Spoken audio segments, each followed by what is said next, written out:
What happens when the man who signs your paycheck shows up in disguise and you treat him like garbage? Yarden Nichols stood outside the entrance of the 11th gym in his 13-location fitness chain, tugging at the brim of his beat-up baseball cap.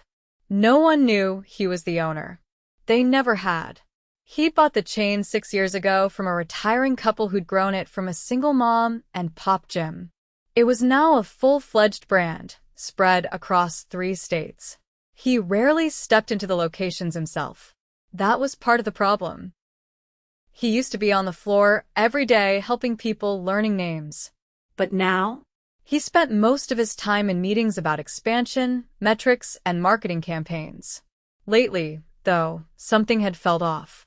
Emails from corporate had started piling up customer complaints, a drop in renewals, and one that stuck with him. Your staff made me feel like I didn't belong. He didn't want a filtered version. He wanted the truth. So he shaved the beard, dyed his hair darker, dropped 15 pounds, and created a fake identity. Jay, an out-of-shape guy just trying to get his life back together. No one at this gym had ever met him. The location manager, Ben, had only been hired a year ago. No pictures of Yarden hung on the wall. And the staff just knew the CEO as some guy at corporate named Mr. Nichols. And now here he was. Undercover. He stepped inside, immediately hit by the scent of sweat, metal, and energy drinks. A woman at the front desk glanced at him, nodded, then went back to her phone. He stood there awkwardly for a moment before she sighed. "You here for a trial?" "Yeah. "Just trying to see if this place is a good fit." "Fill this out," she said, sliding a clipboard without looking up. Yarden completed the form, using the fake name. She glanced at it, then waved a hand. "You're good. 1 day pass. Go ahead." No tour. No questions. No welcome. He walked into the main gym floor. It was clean enough, but cold, sterile. People kept to themselves. No music playing. Trainers stood in corners chatting with each other. One in particular caught his attention, tall, muscular, wearing a branded hoodie with the sleeves cut off. He barked orders at a young woman doing squats. "That's terrible form. You want to wreck your knees?" The girl flinched and adjusted. Yarden moved to the treadmill. He hadn't run in a while, so he started slow. After a few minutes, he felt someone standing beside him. It was the same trainer. The guy looked him up and down like he was a broken vending machine. "You trying to lose weight or just pretending?" Yarden blinked. "Excuse me?" The trainer scoffed. "You're wasting your time at that speed. Might as well go home and eat a bag of chips." Yarden kept his cool. "Just starting slow. Haven't done this in a while." "Yeah, clearly." The guy walked off. Yarden watched him head over to 2 other trainers, laughing and mimicking someone running in slow motion. He kept his head down. He wasn't here just to catch bad attitudes. He wanted to see how the whole team worked, but that moment stuck. Over the next hour, he saw one trainer, only one actually helping people. Her name read Odessa. She was young, probably mid-20s, with thick curly hair tied back and a warm, calm voice. He watched her patiently guide an older man through weight machines, encouraging him in a way that felt real. "That was solid," she told him. "You've improved since last week." Yarden walked over as she finished. "Hey," he said, "do you offer personal training?" She smiled. "Yeah, I do. Want to do a quick mobility test? See where you're at." "Sure." She walked him through a light routine. Nothing pushy. She asked about old injuries, goals, sleep habits. "You said you haven't worked out in a while?" she asked. "Yeah. Life got in the way." "Well, I'm glad you're here. Starting's the hardest part. You should be proud." Yarden couldn't help but smile. "Thanks. I needed that." But not everyone was like Odessa. He saw Ben, the manager, walking around noon, looking half asleep. He did a lap of the floor, fist bumped the loud trainer whose name read Troy, then disappeared into his office. Yarden walked past and saw him watching videos on his phone. No clipboard. No check-ins. Nothing. He spent the rest of the afternoon pretending to be just another guy trying to lose a few pounds. Every time he made eye contact with Troy, the guy rolled his eyes. Once, when Yarden asked about the rowing machine, Troy just said, "You won't last 5 minutes on that thing." By the end of the day, Yarden had seen enough. He left the building, sat in his car, and stared at the steering wheel. Maybe he'd waited too long. Maybe the culture had rotted deeper than he thought. But then he remembered Odessa, patiently helping that man. The small smile on her face when she said, "You should be proud." He wasn't going to walk away from this. Tomorrow, he was coming back. And someone was getting a reality check. Yarden returned the next morning before sunrise, this time dressed in a faded navy hoodie and joggers that had clearly seen better days. He didn't plan on working out much, he just wanted to watch. The early shift meant fewer members, and he was curious how the staff behaved without an audience. He walked in quietly and nodded at the man behind the desk, a wiry guy with a shaved head who looked half awake. The guy yawned, nodded back, and went back to stacking energy drink cans behind the counter. No greeting, no questions. In the far corner, Odessa was already with a client, an older woman with a resistance band looped around her knees, doing slow step-outs. Odessa was counting reps softly, occasionally adjusting the woman's stance. Yarden watched for a few minutes, then moved toward the free weights, where he noticed Troy walking in, coffee in hand, earbuds in, hoodie hood pulled over his head. Troy didn't acknowledge anyone. He headed straight for a bench, set down his drink, and began loading plates onto a barbell. Yarden watched as he finished a set, then stood up, looked around the room, and shouted across the floor. "Yo, Ben, where's the new pre-workout stash? I told you I was out." Ben's voice echoed faintly from the back office. "Check the shipment shelf." Troy groaned, then looked over at a young man in a staff shirt near the squat racks. "Hey, new guy. Go grab that for me, yeah?" The kid hesitated. "I'm in the middle of a session with." Cool. "And now you're not." "Go." The kid looked at his client, mumbled something apologetic, and walked toward the supply room. Yarden's jaw tightened. He kept moving, pretending to stretch. He didn't want to intervene yet. He wasn't there to blow his cover too soon. But the pattern was becoming clearer. Troy wasn't just arrogant, he was unchecked. By 8, the gym had filled up. Music finally started playing, but it was faint and barely covered the clanking of weights. A woman tripped on a resistance band left on the floor. No one helped her up until Odessa jogged over from the other side of the gym, knelt beside her, and checked her ankle. Yarden watched from the leg press machine. "You okay?" Odessa asked as she gently helped the woman to her feet. "I think so. Just startled me." "Let's get ice on that just in case," Odessa said, guiding her toward a bench. Ben strolled out of his office, holding a protein shake. "What happened?" She tripped. "Someone left equipment out," Odessa said, keeping her voice level. Ben glanced at the floor. "Well, she looks fine now." Odessa didn't respond. She just kept holding the woman's arm, waiting until she sat down fully. Yarden walked over to the water cooler and filled a paper cup slowly, then turned to Odessa once the woman was settled.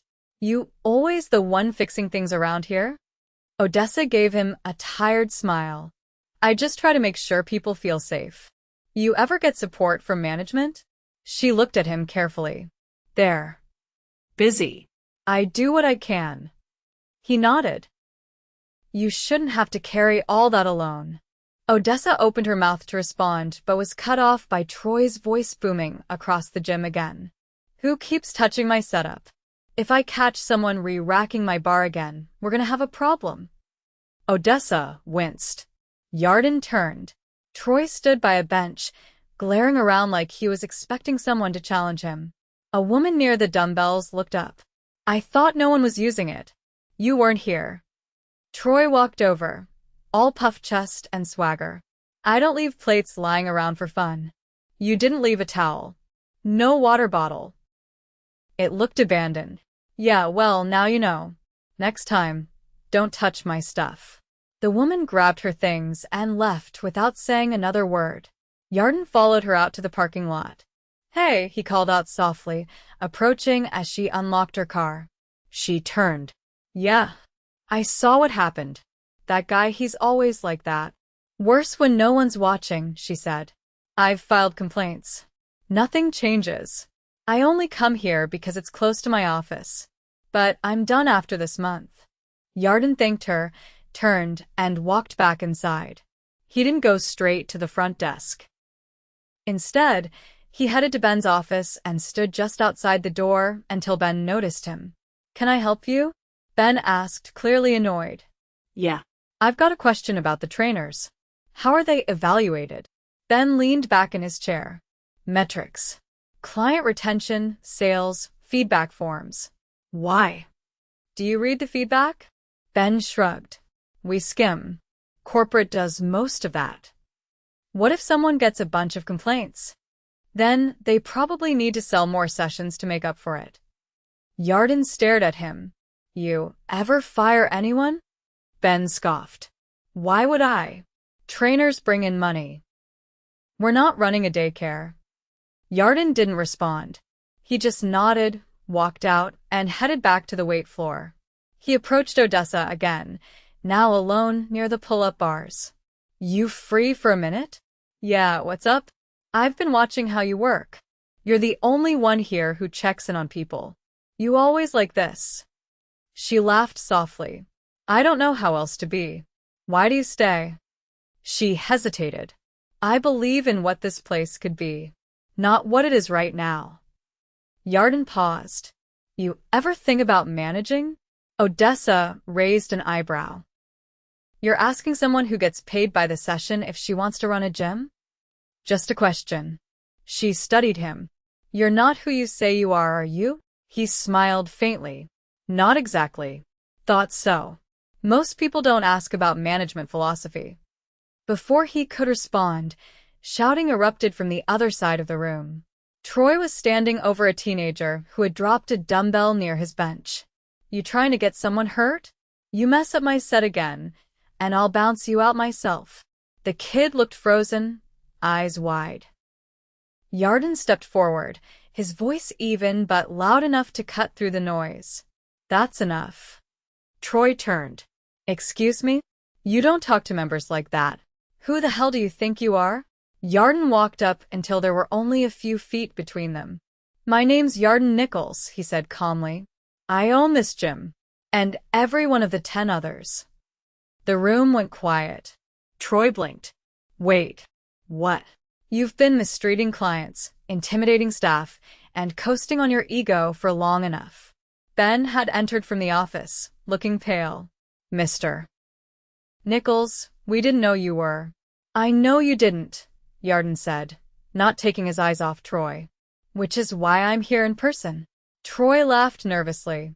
Look, maybe we got off on the wrong foot. You threatened a kid. You humiliated 2 members in front of everyone. You treat this place like it's your personal playground. Yarden turned to Ben. And you let it happen. Ben stungmered. We've been short-staffed. I didn't want to lose our top earner. You've already lost members. Good ones. I talked to one in the parking lot this morning. Troy looked around, as if hoping someone would defend him. No one did. Yarden turned to Odessa. You still believe in what this place could be? She nodded slowly. Good, he said. Because starting today, you're in charge. Troy's shoulders tensed as the silence stretched. He stood in the middle of the gym floor, eyes darting between Odessa, Ben, and Yarden. The weight of the moment hung in the room like unspent static. No one moved. Ben finally cleared his throat, stepping forward with a forced calm in his voice. We should probably take this to the office, don't you think? Yarden didn't respond immediately. He looked around. A few members were still pretending to work out, but most had slowed to a crawl, half watching, half listening. A man by the rowing machines had stopped entirely, arms folded. A woman near the stretching mats had her earbuds out. No, Yarden said. We'll talk here. Everyone deserves to hear this. Troy crossed his arms. You're blowing this out of proportion. Yeah, I get loud. That's part of training. People come here to get pushed. You're not pushing anyone, Yarden said. You're driving them out. I've got clients who love working with me. Then they're the exception. Because I've been here for 2 days and seen you talk down to at least 4 different people. You talk like you own the space, like everyone's beneath you. Troy shook his head. You have no idea what it's like on the floor. We deal with people quitting on themselves every day. You try motivating someone who's never stepped in a gym before. I have, Yarden said. For years. You don't motivate by humiliating. You don't lead by intimidating. Ben shifted uncomfortably behind them. Okay, look. Mistakes were made. But Troy's numbers are strong. He sells packages, he pulls in referrals. This isn't about sales. Yarden cut in. This is about culture. The way people feel when they walk through that door. And right now, they feel disposable. Troy's voice got tight. So, what? You're firing me? I'm removing you from this location. Effective immediately. Troy laughed, but it came out strained. You're serious? You can meet with HR this afternoon. They'll walk you through next steps. Troy's jaw locked. He looked around the room again, but no one came to his defense. He grabbed his shaker bottle off the bench and muttered something under his breath as he stormed toward the locker room. Ben looked like he wanted to disappear into the floor. His eyes kept flicking toward the front desk, toward the exit, toward anything that wasn't Yarden. I want your keys, Yarden said without looking at him. Ben froze. Hold on. You're not serious. This gym's been running without leadership. You've either ignored what's happening, or you've accepted it. Either way, you're not the right person to turn it around. Ben's face turned red. You can't just walk in and blow everything up because of a few bad impressions. You've had months of member feedback. You did nothing. I spent 48 hours here and saw more than enough. Ben's voice rose. You think Odessa can run this place? She's a trainer, not a manager. Yarden looked over to her. She stood still, one hand resting lightly on the back of a chair, her expression steady. She understands people, Yarden said. She listens. She adjusts. That's more leadership than I've seen from you since I walked in. Ben tossed his keyring on the reception desk with a loud clatter. Fine. Good luck keeping this place running without me. He walked out the front door, without another word. Yarden turned back to Odessa. You okay? Her hand dropped from the chair. I didn't expect that. Any of it. I know it's a lot, but I've watched how you work. You earn trust. That's the hardest part. She crossed her arms, not defensive, just thinking. I've never managed a team. You've already been doing it. Quietly. Without the title. She glanced toward the back room. What happens next? Yarden exhaled, then walked behind the front desk, pulled a clipboard from under the counter, and scanned the schedule. You've got gaps. One trainer no-showed this morning. Another called out yesterday. Odessa nodded. They've been unreliable since before I got here. Then we start fresh. We bring in people who want to build something, not just collect a paycheck. She shifted her stance. What about the members? We talk to them. Directly. Ask what's missing, what they need. No siervas. No filters. Odessa slowly nodded. You want to do that now? Yarden smiled, not wide, but with focus. Yeah. Let's start with the guy on the rowing machine. They walked over together. The man looked up a little startled. Sorry to interrupt, Yarden said. You've been coming here a while? 3 years. We're making some changes, Odessa said. We'd love your input. The man leaned on the handle of the machine. Well, first off, someone actually asking is already an improvement. They talked for 10 minutes. Then they moved to the woman on the mats. Then an older couple near the elliptical machines. Each conversation added another layer to the picture: frustrations about broken equipment, unhelpful staff, a lack of community events, the sense that no one really cared. By noon, Yarden had filled 2 pages on the back of the schedule sheet. Odessa looked over his shoulder as he jotted down one last note. "You're really doing this. It's not just a show." "I don't do shows," Yarden said. "Not anymore." She hesitated, then asked, "Why now?" He took a moment before answering. "Because I built this company with the idea that people mattered. Somewhere along the way, I forgot what that meant on the ground level. I stopped listening." She nodded slowly. Well, "You're listening now." A phone rang behind the desk. Odessa moved to answer it, slipping naturally into the role. Yarden leaned against the counter, watching as she handled a membership question, then scheduled a training session with ease. He didn't need to say anything else. The shift around the gym was small, but it was there.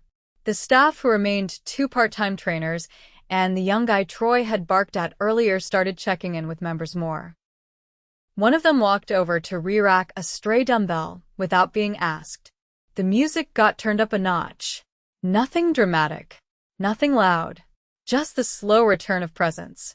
That afternoon, Yarden sent a message to corporate. Freeze all planned promotions for the location. not campaigns. No new member pushes. Not until the foundation was fixed. He stayed until close, helping wipe down machines, organizing the supply closet with Odessa, even sweeping the back hallway when no one asked him to. As they pulled down the front gate on the glass doors and locked up, Odessa turned to him. "You're coming back tomorrow?" He nodded. "This place has a long way to go, and I'm not done learning." She tilted her head. "You always go undercover?" "Only when I stop trusting the view from the top." For the first time that day, she smiled without hesitation. And just like that, the air felt different.